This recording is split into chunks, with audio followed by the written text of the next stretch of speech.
Hola mis queridos estudiantes y bienvenidos a trabajar nuevamente en nuestro curso Bioestadística. Hoy vamos a estar hablando de los primeros conceptos asociados a los modelos de probabilidades y daremos las bases que nos permitirán avanzar con ellos más adelante. Así que no esperemos más y empecemos nuestro trabajo. Entonces, mis queridos estudiantes, como les decía, hoy vamos a hablar acerca de las variables aleatorias. Primero, ¿qué es una variable aleatoria?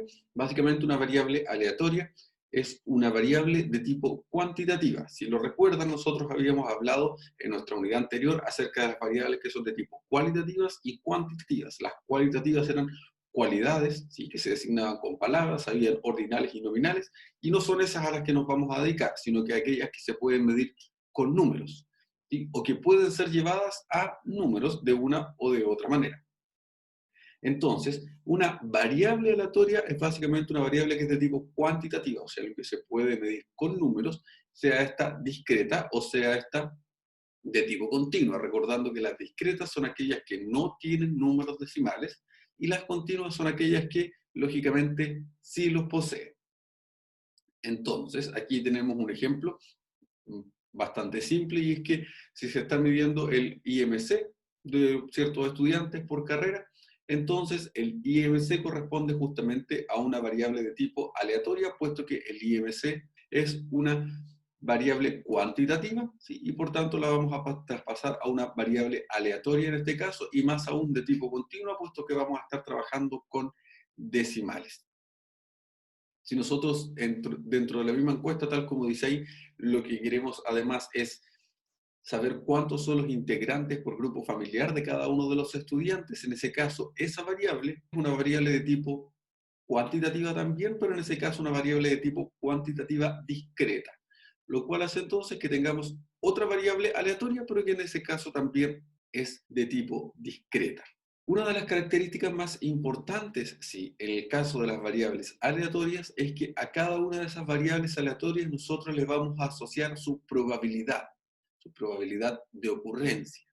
Así entonces, cada variable aleatoria, sí, va a estar relacionada con una probabilidad, y eso es lo que hace que nosotros podamos empezar a hablar del concepto de función que está ahí detrás, que es un concepto matemático, en el que nosotros relacionamos dos cantidades, ¿sí?, en este caso una variable aleatoria, con su probabilidad. Por ejemplo, lo que tenemos aquí. Entonces, si por ejemplo tomamos la variable aleatoria de la que estábamos hablando recién, que era de tipo discreta, en el que dábamos el número de hermanos por cada uno de sus estudiantes, en lo que, por ejemplo, aquí dice que tenemos 0, 1, 3, 4 y 5, donde no hay ningún estudiante que tuviese dos hermanos, sino que hoy tenían 0, 1, 3, 4 y 5.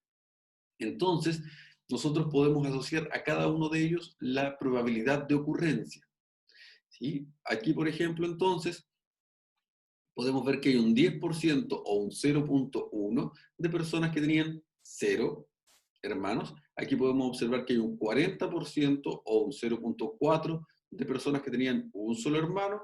Luego teníamos con 3 hermanos un 0.2 de probabilidad de ocurrencia, con 4 hermanos un 0.2 y con 5 un 0.1. Eso que tenemos ahí tabulado es lo que nosotros vamos a conocer como una distribución de probabilidades, ¿sí?, o también conocido como función de probabilidades, dependiendo del autor, y en general depende de si es discreto o es continuo, pero para nosotros va a ser más o menos similar. ¿Y qué es lo que hace? A cada uno de los valores que toma la variable, que en este caso era el número de hermanos, que era 0, 1, 3, 4 y 5, le asocia su correspondiente probabilidad de ocurrencia, correspondiente probabilidad. En algunos casos, lo que ocurre es que nosotros la probabilidad la entregamos asociada a intervalos, ¿ya? Ya que a veces cuando es continua no es posible entregar todos los intervalos. Por ejemplo, no es posible tener todos los posibles pesos de las personas, así como 70 kilos, 70.15, 70.25, 7 y así. Lo que nosotros asociamos es intervalos, es decir, las personas que pesan entre 70 y 80 kilos, por ejemplo. Y a ese intervalo le asociamos su probabilidad de ocurrencia, que es distinto de lo que estábamos haciendo aquí arriba, donde a cada valor preciso, porque tenemos los valores precisos, le asociamos su probabilidad de ocurrencia, pero eso va a depender de si estamos trabajando con una variable de tipo discreta o con una variable de tipo continua. ¿Por qué? Porque en uno está presente los decimales y en la otra vamos saltando de números en números enteros. Recuerde eso, ya lo habíamos conversado y ahí está la principal diferencia justamente entre las variables continuas y las variables discretas. Pero básicamente la idea siempre va a ser eso que tenemos ahí. Entonces vamos a recordar algunas de las cositas que estuvimos nombrando en las sesiones anteriores sobre probabilidades. Lo primero entonces, para una variable aleatoria, nosotros vamos a asociar, ya dijimos, la función de probabilidades, que es la que le entrega básicamente la probabilidad de ocurrencia y cumple dos características. La primera y principal característica es que cada uno de sus valores debe ser igual o superior a cero. ¿Por qué? Porque no existen probabilidades negativas. Eso ya lo habíamos conversado en nuestra sesión anterior. Entonces, a cada uno de los valores que nosotros asociemos como probabilidades, ¿se acuerdan? Número de hermanos, probabilidad de ocurrencia. Cada una de estas probabilidades de ocurrencia debe ser igual o superior a cero, puesto que no existen probabilidades que sean de tipo negativas, sino que solo positivas, lo cual da que obligatoriamente deben ser iguales o superiores al cero.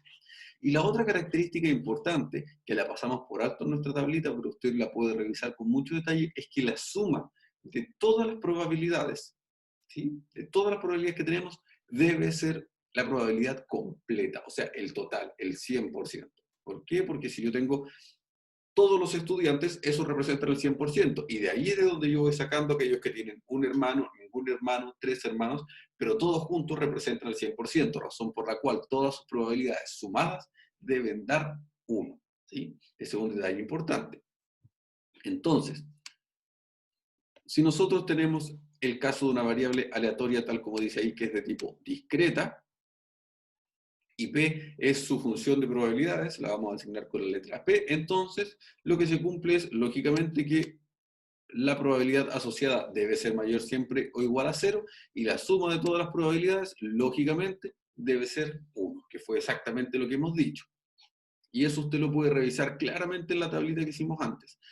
Cuando estamos en el caso de una variable continua, ahí se torna un poquitín más complejo, porque cuando estamos hablando de una variable aleatoria continua, la función que dijimos que se iba a llamar función de densidad se caracteriza primero por ser no negativa. Ser no negativa en matemáticas significa que puede ser positiva o cero, ¿sí?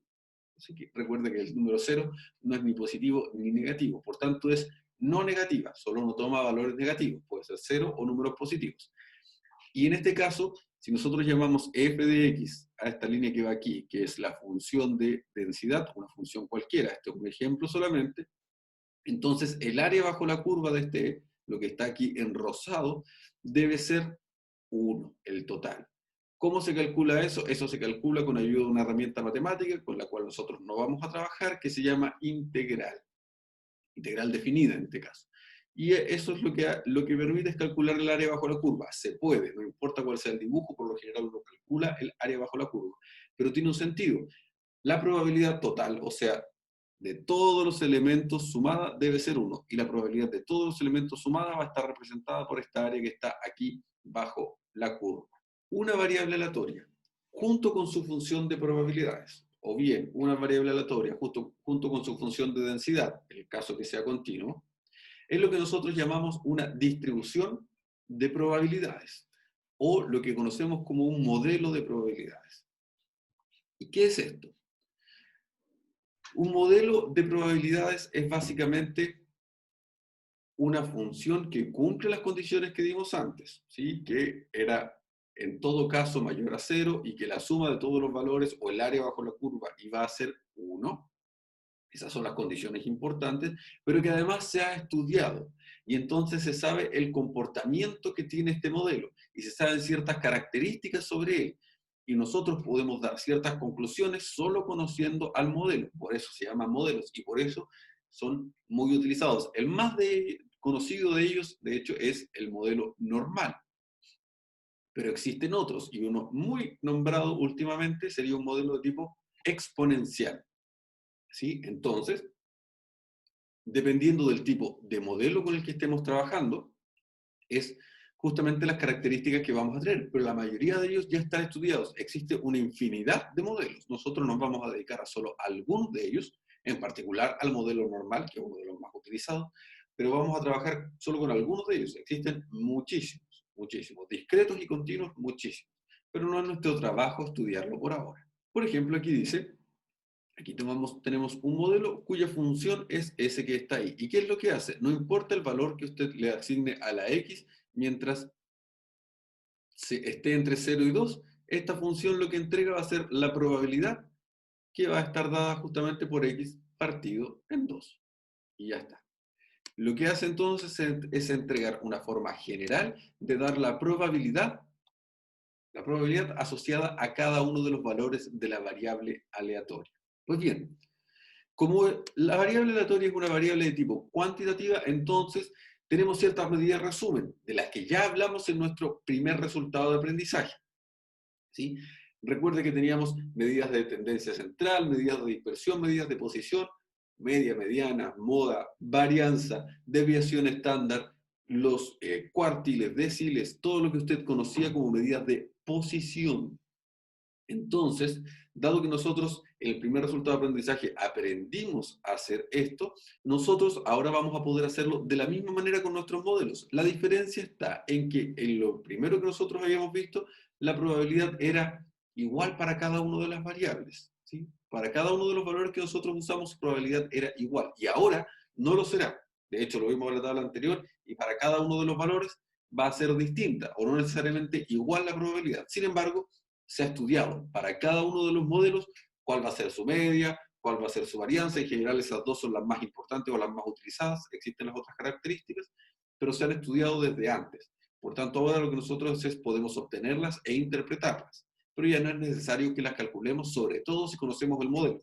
Inclusive, si conocemos el modelo, entonces podemos graficar la función de probabilidades o la función de densidad asociada y a contar de él también sacar conclusiones. Como hemos dicho entonces, como ahora tenemos el modelo, el cálculo de estas medidas que teníamos como medidas de resumen, ahora depende justamente del modelo. Y el primero que nosotros vamos a utilizar, o el más conocido de todos, es lo que vamos a llamar valor esperado.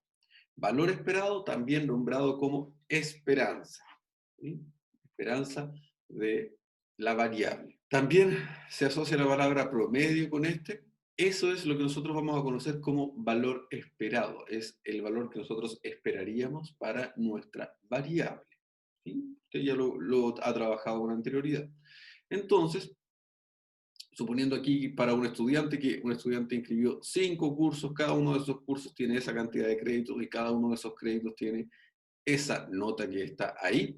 Usted podría, por ejemplo, haber calculado el promedio directamente, como tienden a hacer la mayoría de los estudiantes, sumando todo y dividiendo por 5. Pero ese no es el caso aquí, puesto que cada uno de ellos debe estar asociado, ¿sí? Debe estar asociado a la probabilidad de cada valor, o al porcentaje que representa del total. Puesto que, por ejemplo, podemos observar que el curso 3 tiene 10 créditos versus el curso 2 que tiene 4. Por tanto, el que pesa más dentro del promedio del estudiante será el curso 3 y no el curso 4, y no el curso 2. Así que eso es importante a la hora de tener en consideración el cálculo. ¿Cómo lo hacemos para calcular cuál es la probabilidad que tiene cada uno de ellos? Pues muy simple. Sumamos el total de créditos, que en este caso serían 8 y 4, 12, y 10, 22, y 8, 30, 36, y vamos dividiendo cada uno de los créditos que tenemos por el curso en el total, que son 36. Si hacemos 8 dividido en 36, veremos que es 0.22. 4 dividido en 36 será 11, y así sucesivamente, asociando el porcentaje, o lo que es lo mismo, la probabilidad. Recuerde, en nuestra clase anterior dijimos que las probabilidades eran porcentajes y que por tanto podíamos pasar de la versión decimal a porcentual indistintamente, y asociamos cada uno de esos porcentajes o de esas probabilidades a cada uno de los cursos. Y así, el promedio del curso entonces será el valor de la nota multiplicado por su probabilidad y todos ellos sumados. Así entonces, obtendríamos el valor de la esperanza. El valor esperado corresponde entonces a cada uno de los valores que toma la variable aleatoria multiplicada por su probabilidad de ocurrencia y todos ellos sumados. Eso entonces es para nosotros lo que entenderemos como esperanza o valor esperado. Ahora, en este caso es simple porque tenemos una variable de tipo discreta, ¿sí? Tenemos 5 valores solamente. Pero en el caso que tuviéramos muchos decimales, como ocurre en los modelos que son de tipo continuo, por lo general, la esperanza va a estar estudiada y corresponderá a un valor que ya nos han dado. Ahora entonces la moda pasa a ser una cosa un poquitito más interesante. Antes era simplemente el que se repetía más. Ahora, por definición, ¿sí? Es el valor que maximiza a la función de probabilidad. O sea, es el valor que hace que la función de probabilidad sea lo más alto posible o la que tiene mayor probabilidad, básicamente. Y independiente de si es una variable continua o si es una variable discreta, simplemente es aquella que hace que el valor de nuestra función sea máximo, o sea, el valor para el que tenemos la mayor probabilidad de todas. Luego tenemos el valor de la mediana. El valor de la mediana corresponde justamente al valor que divide en un 50 y 50% la información. Por tanto, es el valor que está justo al medio, pero no al medio físicamente, sino que el que divide al medio las probabilidades. ¿Sí? Para allá está el 50% de las probabilidades y para allá está el 50% de las probabilidades. O sea, es el valor que divide en un 50 y 50 a la información, no el valor que está justo al medio. Cambiamos un poquito el concepto o la idea de lo que teníamos. Y en el caso de la varianza y de la desviación estándar, miden exactamente lo que teníamos antes, que es cuánto están lejos o cerca los valores entre sí, pero respecto no de cualquier número, respecto del valor esperado y no de la media aritmética que habíamos calculado antes, porque antes calculábamos la suma de todos los valores y dividíamos el total de datos, y ahora lo que haremos será calcular qué tan lejos o qué tan cerca están todos los valores, pero del que llamamos valor esperado. Lo que antes era la media aritmética para nosotros ahora es el valor esperado, que recuerden corresponde a la suma de todos los valores que toma la variable aleatoria multiplicado por su probabilidad de ocurrencia. Y eso entonces es en torno al valor que nosotros vamos a revisar, la varianza o la desviación estándar, que recuerden están relacionados uno con el otro. Y en el caso de los percentiles funcionan de manera muy similar a como lo habíamos hecho en el caso descriptivo, ¿sí? Pero ahora tienen unos pequeños cambios asociados a las probabilidades, pero que vamos a ir trabajando con algunos ejemplos más adelante. Por ahora, ¿qué es lo que nos interesa? Nos interesa primero tener muy claro qué es una variable aleatoria, cuál es la función de probabilidades o función de densidad, dependiendo de si es discreto o si es continuo, y las medidas que tenemos asociadas a ella, como son el valor esperado, del que vamos a comenzar a hablar mucho ahora, la moda, la mediana, la varianza, desviación estándar y los percentiles. ¿Cuáles son los que a mí más me interesa que usted debe conocer? Sí o sí, el valor esperado debe entenderlo sí o sí, y además debe entender lo que es la varianza y la desviación estándar. Sin duda alguna, esos son los más importantes para que nosotros trabajemos. Y bien, eso es todo lo que debíamos trabajar durante el día de hoy. Ahora es momento entonces que tú repases los contenidos que hemos hecho durante el día de hoy, apoyado con algunos de los apuntes que van a estar en nuestra plataforma. Por ahora me despido y nos encontramos en una próxima sesión. Que estés muy bien. Chao, chao.